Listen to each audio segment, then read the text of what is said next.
kita harus check up pernikahan. Ya, karena dalam kehidupan kita, semua kita tidak tahu apa yang ada di dalam permasalahan pernikahan kita. Ya, ini ada berita yang terakhir, barusan saya membaca juga, mungkin next, brother. Nah, saya barusan membaca, kaget ini ada seorang pria mengadakan sayembara karena istrinya hilang saat ke mall bersama dengan anaknya, tapi suaminya karena ada tugas pekerjaan hanya di drop. Ternyata istrinya itu izin dengan anaknya mau ke toilet, tapi setelah itu dicari tidak ada di toilet. Ternyata suaminya bingung, dia cari di mall tidak dapat. Lalu apa yang harus dilakukan ya saudaraku? Tapi ini ada foto yang saya lampirkan. Memang saya kasih buram mukanya ya supaya jangan sampai menjadi problem. Itu dia habis berwisata dengan anaknya. Tapi kok bisa terjadi seperti itu? Nah, suaminya kaget. Ternyata istrinya hilang. Dia sudah lapor. Next, brotherku. Ya, dia sudah lapor di polsek setempat dan bisa lanjut terus, tolong slide-nya.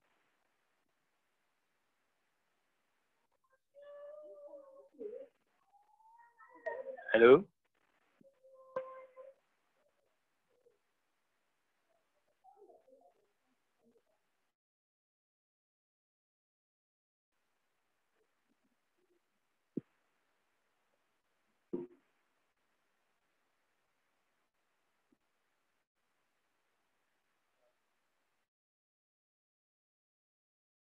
Ini kok keluar itu.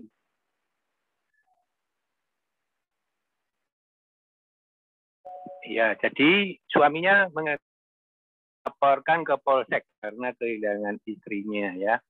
Jadi itu 3 bulan yang lalu, jadi pas waktu bulan pertama dia mengeluarkan kalau dia bisa menemukan mendapat hadiah 75 juta.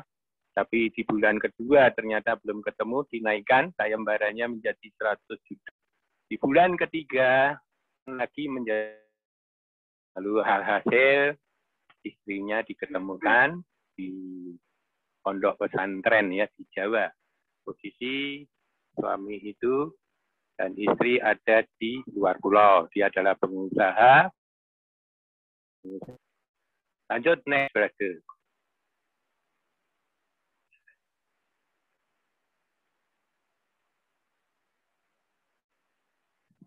Ya, itu tadi kasus pertama ya, yang orang belum mengenal kebenaran. Ada juga dari alumni MOU. Ya, ini istrinya juga menghilang ya dari Roma sampai 2 kali kejadian itu, dan mereka sudah prinsip kebenaran. Nah, ini yang pertanyaan adalah, next brother. Terus lanjut. Ya, enggak. Nah, pertanyaannya adalah apa penyebabnya atau biang keroknya? Bagaimana dengan kondisi bayi kesatuan? Kalau kita melihat itu ya, kita bisa cek apa sebabnya dan bagaimana dengan kondisi pasangan tersebut, sehat atau sakitkah? Lalu next. Nah, itu.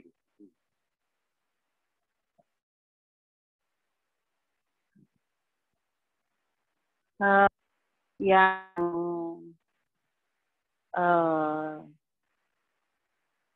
kami check up yang dimaksud adalah ada luka-luka atau kepahitan yang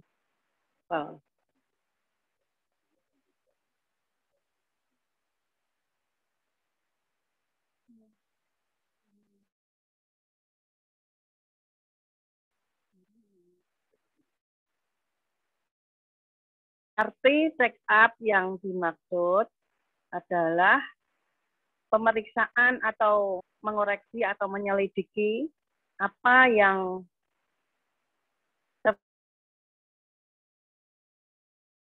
dalam diri kita. Lanjut.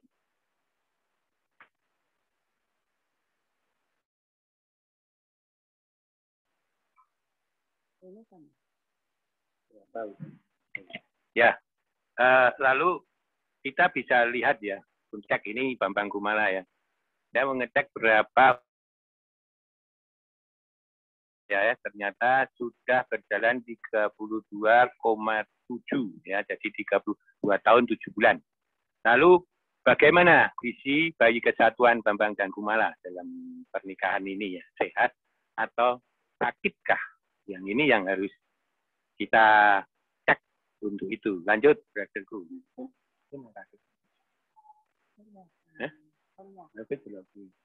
Nah, posisi ternyata bayi kita adalah bayi kesatuan kami adalah sakit. Nah, penyebab sakitnya itu apa? Pasti ada sesuatu yang menjadi penyebab. Ini, Pak. Apabila bayi kesatuan sakit ada penyebabnya. Nah, pertama, ada luka atau kepahitan masa lalu yang belum dibereskan. Seperti yang saya alami,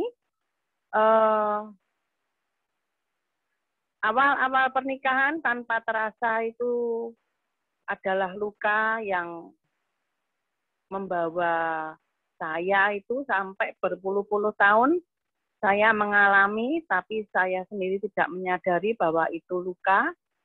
Tapi ya puji Tuhan karena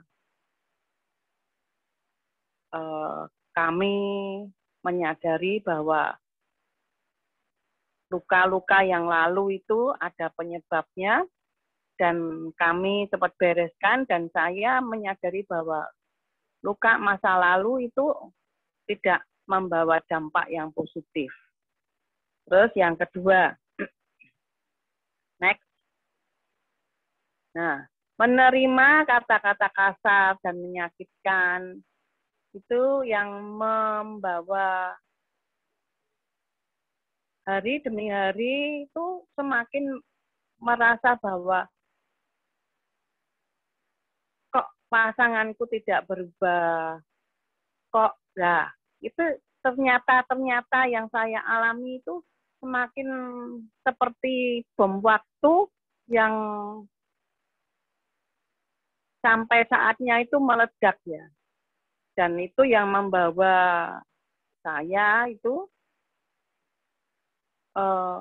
menilai pasangan itu kok ya enggak ada baiknya gitu.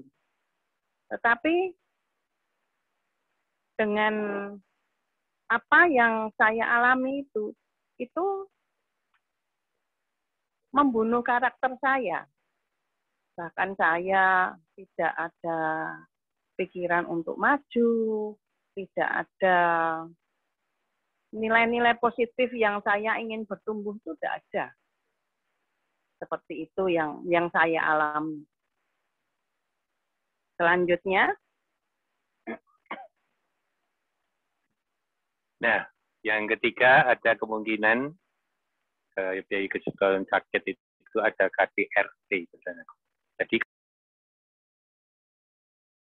yang di atas itu bisa terjadi tadi 1, 2, dan 3 ada KDRT. Ternyata di KDRT ini ada masalah semestinya di pasangan suami ya atau belum tuntas. Itu yang perlu memang kita sebagai keluarga harus mengerti bahwa tidak bisa kita menyalahkan dengan satu atau sepihak, tapi kita harus cek apa yang terjadi di dalam pribadi masing-masing. Next. Nah, yang ketiga tidak, tapi Saya ngalami, saya egois ya. Saya akunya lebih dominan. Saya dulu, aku dulu. Bahkan saya tidak mementingkan ada me atau we ya. Jadi saya lebih banyak me-nya. Saya dominan sekali di situ. Nah, ini penyebab-penyebab terjadilah seperti apa yang dialami yang di atas tadi ya. Next, lanjut. Tidak ada kasih sayang atau ujian, perhatian. Ya, kami alami selama 18 sampai 20 tahun. Bahkan kamu ya kamu, aku ya aku, dan bahkan yang saya alami, suami, rumah, mandi, makan, langsung tidur, itu komunikasi tidak ada. Tidak ada yang namanya say, atau beb, atau honey, atau tidak ada kata-kata pujian, bahkan yang ada di depan mata itu caci maki, nyebelin, itu yang terjadi dan yang saya alami.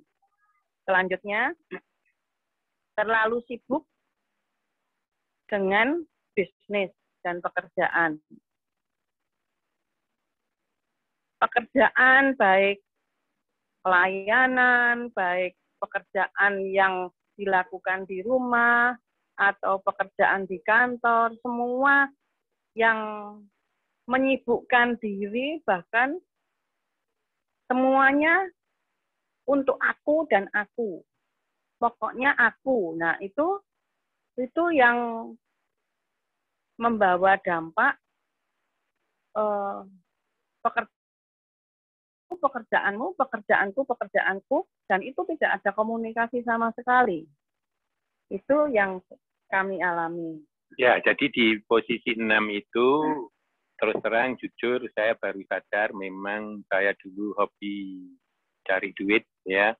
Saya rindu, kepengen menyenangkan pasangan saya, paling tidak kepengen bisa membelikan sesuatu, perhiasan, atau apa, dan sebagainya. Tapi dengan kesibukan itu menjadikan hati istri adalah kosong. Ya. Dan saya sadar bahwa apa yang saya lakukan itu ternyata tidak membawa berkat, karena di Mazmur 133, saudara-saudara tahu, nanti bisa dibaca, bahwa Tuhan itu diturunkan saat di dalam suatu kerukunan. Nah, ini kuncinya semestinya. Waktu itu saya tidak tahu, saya sibuk kepala jadi kaki, kaki jadi kepala. Saya yang penting bisa membelikan istri biar senang, tapi apa kata istri? Saya tanyain, sudah begini, sudah begitu, butuh kamu apa? Kalau saya sudah mencukupi, istri hanya berkata begini, aku tidak butuh berlian, emas, dan lain-lain. Aku butuh perhatian dari kamu. Nah, itu yang menyentakkan saya menjadi kaget. Jadi mungkin teman-teman atau siapa, mungkin kita mulai recheck apakah kita terlalu sibuk dengan bisnis atau dengan pekerjaan di kantor, atau dengan hobinya, atau dengan main gadget dan sebagainya. Nah, inilah yang harus kita cek. Ini menjadi sumber dari tidak sehatnya pernikahan kita. Next. Nah, ada kesombongan, otomatis. Tadi dari ke-6, langsung pasti ada satu kesombongan dan keangkuhan. Karena saya mencari uang dan mudah dengan mengandalkan uang yang saya dapatkan. Karena gampang toh, mau beli bisa, mau apa bisa, dengan memudahkan itu. Merasa sudah mencukupi. Karena itu ya, itu akan suatu kesombongan bagi saya. Merasakan saya yang hebat, saya yang bisa, saya yang memenuhi semua. Nah, disitulah menjadi akar tidak sehat pernikahan saya. Ada kesombongan dan keangkuhan. Next, saudaraku. Nah, sekarang apa yang dikatakan sehat, bayi yang sehat ya? Kita bayi kesatuan ada yang sakit, ada yang sehat. Yang sakit sudah saya sampaikan, Yang sehat ini ibaratkan kalau kita menjadi manusia secara fisiknya, ternyata sehat itu adalah detak jantung kondisi baik saat berolahraga. Itu kondisi sehat seperti itu. Kalau kita masukkan di dalam hal pernikahan untuk kriteria sehat supaya kita tadi di jantung kondisi baik saat berolahraga, itu seperti kesalahpahaman yang terjadi, mungkin ya ada satu mes dan sebagainya. Nah, bagaimana masalah itu yang kita bisa terima? Apakah masalah itu cepat diselesaikan atau tidak? Nah, itu yang menjadikan satu kriteria. Jadi ada kesalahpahaman tidak menjadikan masalah. Jadi kita dilatih gitu ya. Jadi ya kita bisa menyelesaikan dengan cepat. Nah, itulah kondisi sehat. Lalu next, brotherku.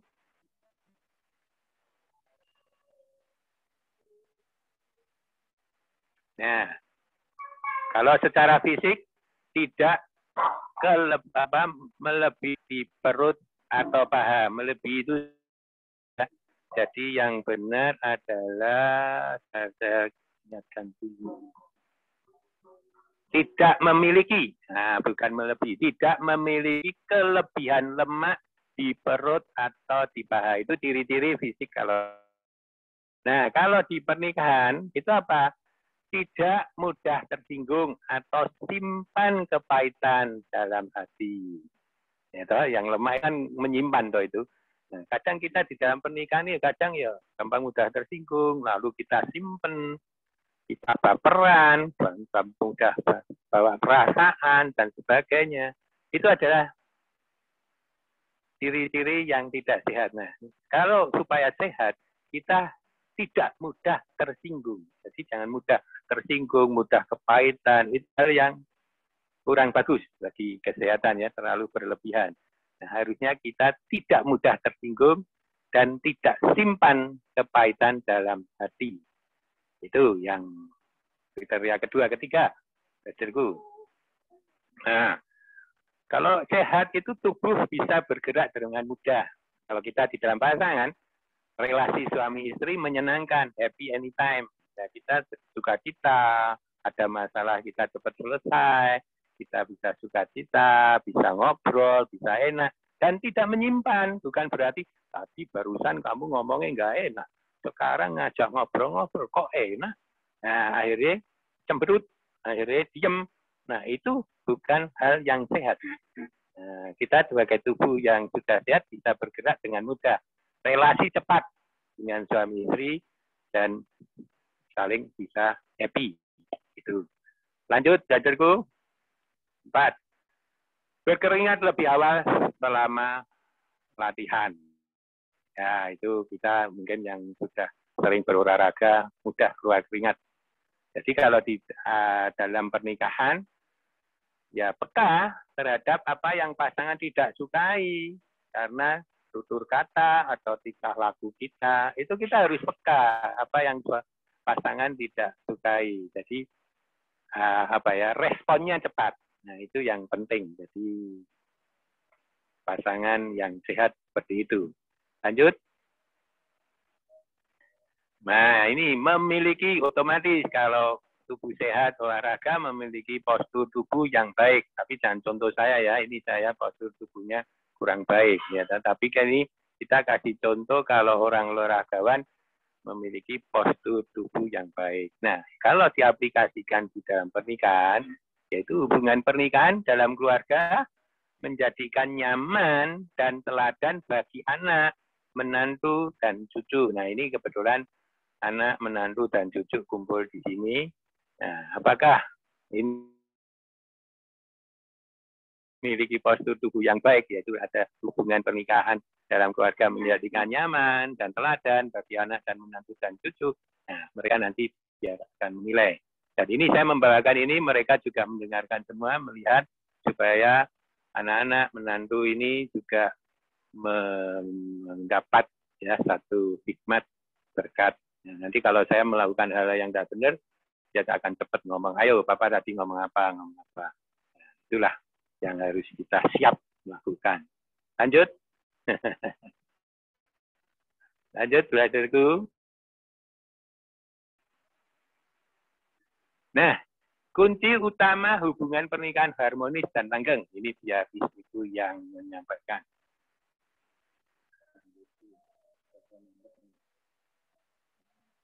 Kunci utama hubungan pernikahan harmonis dan langgeng. 1. Komunikasi. Edwin Louis Cole menyampaikan bahwa seni komunikasi tidak terletak pada kemampuan untuk berbicara, melainkan pada kemampuan untuk mendengar. Jadi, mendengar lebih banyak daripada berbicara. Yakobus 1 ayat 9, daripada banyak berbicara tetapi sedikit mendengar. Nah, itu yang harus kita banyak koreksi.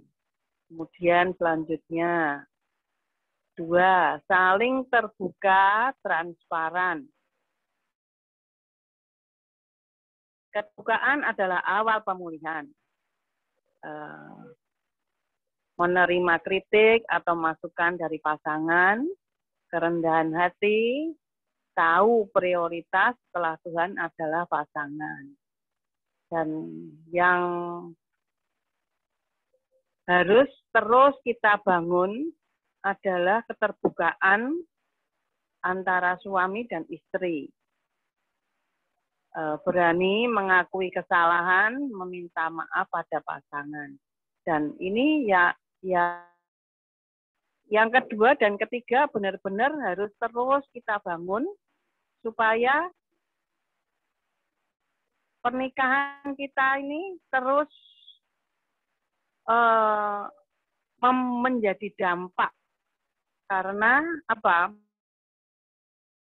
Seperti yang saya alami, anak-anak ada di sekeliling kami berdua.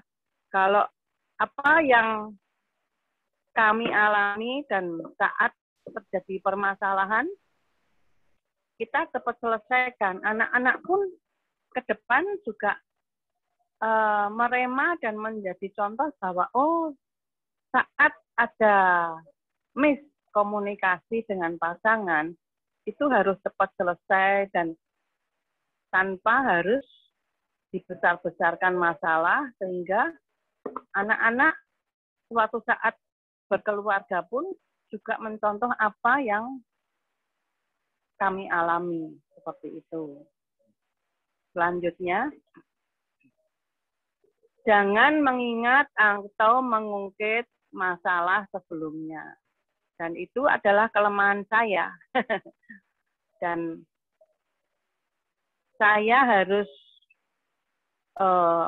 belajar untuk mulai mengoreksi diri saya sendiri bahwa masa lalu yang sudah saya tinggalkan itu tidak boleh terus terbawa, sehingga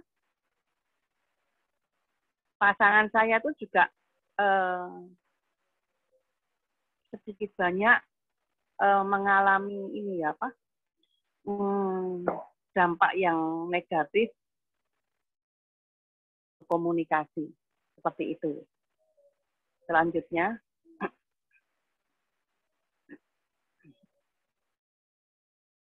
next,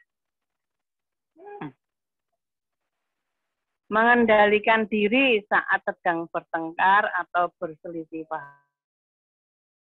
Kalau ini saya sih tidak hebat ya. Justru kalau ada masalah, cepat kami selesaikan dan harus semuanya selesai dalam keadaan damai. Seperti itu, jadi permasalahan besar harus kita perkecil, ada masalah kecil harus kita hilangkan. Next.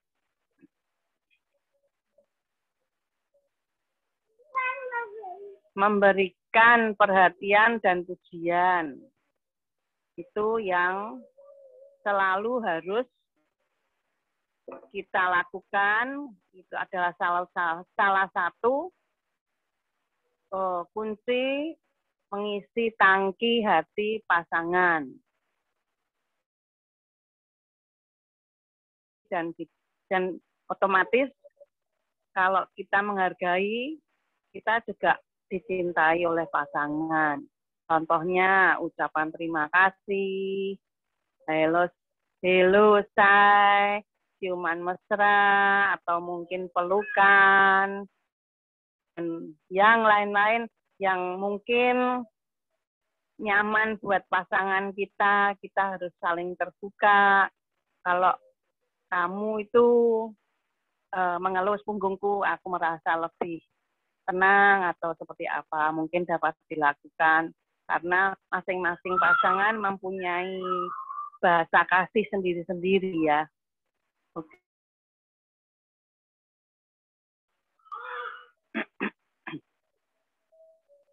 Adakan evaluasi hubungan dengan pasangan.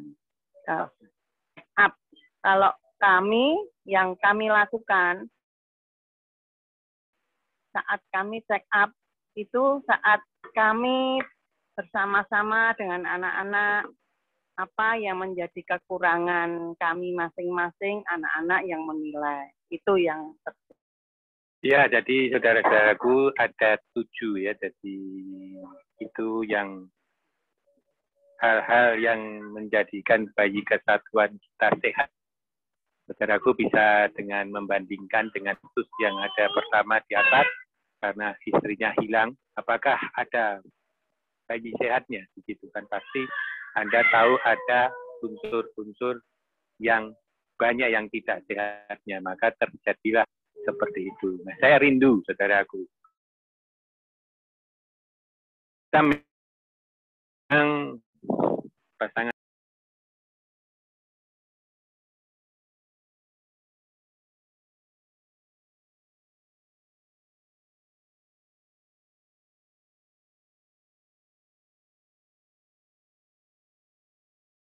Pak Bambang ke-mute, Pak.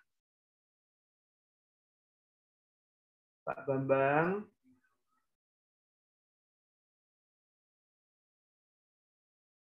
Kelihatannya ketutul cucu ya. Nah. Ya, itu yang saya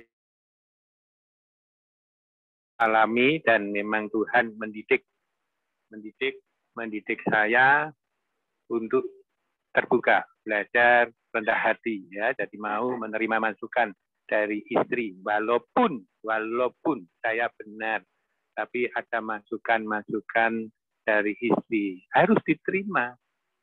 Ya, itulah tadi yang Yakobus 1:19 mengatakan, hendaklah engkau cepat mendengar tapi lambat berkata-kata. Yang itu mulai belajar saya praktekkan, saudaraku. Lalu next.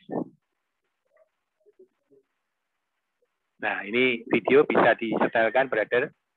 Itu usia 73 tahun pernikahan. Lihat ini terharu. Ya, suaranya, brother, bisa di...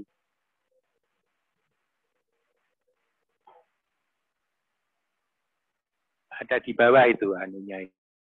Di bawah gambar, brother. Ya.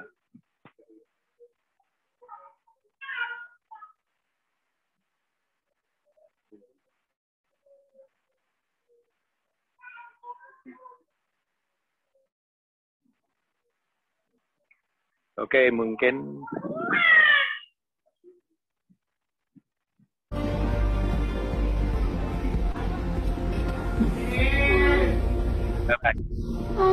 ya, di paling bawah.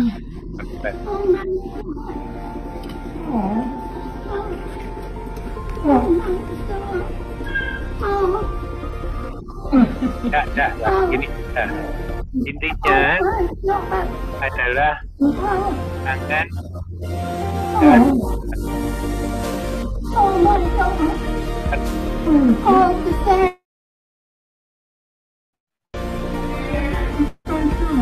Thank you, God. Watch you love him. Karena sakit kebetulan dapat Oh my God. Oh my God. yang mengharukan dan apa luar biasa itu orang yang kakek-kakek ya sudah tidak mungkin tapi ini benar-benar What you do for? satu jam Oh God. Oh my God. merasa terharu dan istrinya hanya bisa mengucapkan oh my God, terima kasih Tuhan. He's been spending a couple of days here to see you. Terus dia Of course. Oh ini my yang God. He said, I want to spend a couple of days with my honey. Oh, So he's right down the street here. kadang Oh ada my salah God. kecil aja menjadikan satu masalah bagi kita. Nah, ini yang saya mau belajar dan teman-teman mari kita belajar bersama-sama. Wong kita ini adalah murid Kristus, ya. Biar pernikahan kita ini sampai kakek nenek sampai usia pernikahan ya 50 lah, 50 tahun kita tetap hidup rukun. Nah, visi MOU adalah akan tercapai, yaitu membangun keluarga, melahirkan generasi mulia. Nah, ini yang visi MOU yang harus kita raih ke situ, saudaraku. Di semua yang tadi saya sampaikan, mari lakukan seperti buah yang matang atau masak, yang mana dapat dinikmati oleh orang lain. Ya, bukan buah yang mentah ya, jadi yang tidak bisa dinikmati, tapi buah yang masak, yang matang. Lalu kita harus masuk fase dewasa rohaninya. Jadi kita bukan anak-anak lagi, bukan remaja. Anak-anak yang minta dilayani dan sebagainya, minta diistimewakan. Tapi mari kita masuk pernikahan kita di dalam fase dewasa rohaninya. Jadi melayani dengan orang lain, melayani dengan pasangan kita, dengan penuh sukacita. Itulah yang Tuhan mau supaya kita menjadikan generasi-generasi kita menjadi generasi yang mulia, generasi-generasi ilahi. Lanjut. Nah, cukup. Tuhan Yesus memberkati. Terima kasih, saudaraku. Saya serahkan. Ya, terima kasih Pak Bambang. Tuhan memberkati untuk firman-Nya. Cek rohani. Bapak Ibu yang diberkati boleh berikan tepuk tangan reaksinya. Reaksinya boleh tepuk tangan. Iya, puji Tuhan, puji Tuhan. Iya, saya diberkati dari apa yang disampaikan. Kiranya ini boleh menjadi satu koreksi buat kita bersama bahwa kita perlu sekali untuk setiap kali ya Bapak Ibu ya untuk cek rohani. Jadi ini adalah penting untuk kita semua. Problemnya apakah kita melakukan ini dalam kehidupan kita? Saya usul buat Bapak Ibu. Usulnya apa Pak Freddy? Usul. Bapak Ibu kalau mau cek rohani, coba mempersiapkan firman seperti Pak Bambang ini. Ya, contoh, Pak Yohanes sama Nabi, persiapan aja. Belum menyampaikan firman, tapi persiapan. Contohnya berdua. Nanti kita akan tahu, oh aku tuh hot button-nya di mana di sana. Tadi buku malah sudah tahu masalah-masalahnya di mana. Nah, kita akan tahu kondisinya Bapak Ibu kalau kita ini belajar untuk tadi itu apa namanya cek rohani tadi. Jadi Bapak Ibu saya berharap untuk Bapak Ibu bisa cek rohani, belajar dulu tadi menyampaikan sesuatu yang tidak usah berat-berat dulu Bapak Ibu ya. Jadi saya mengajak Bapak Ibu untuk mulai ngecek ya. Beberapa hari kemarin saya cerita sedikit. Kemarin dari siang seorang bapak ya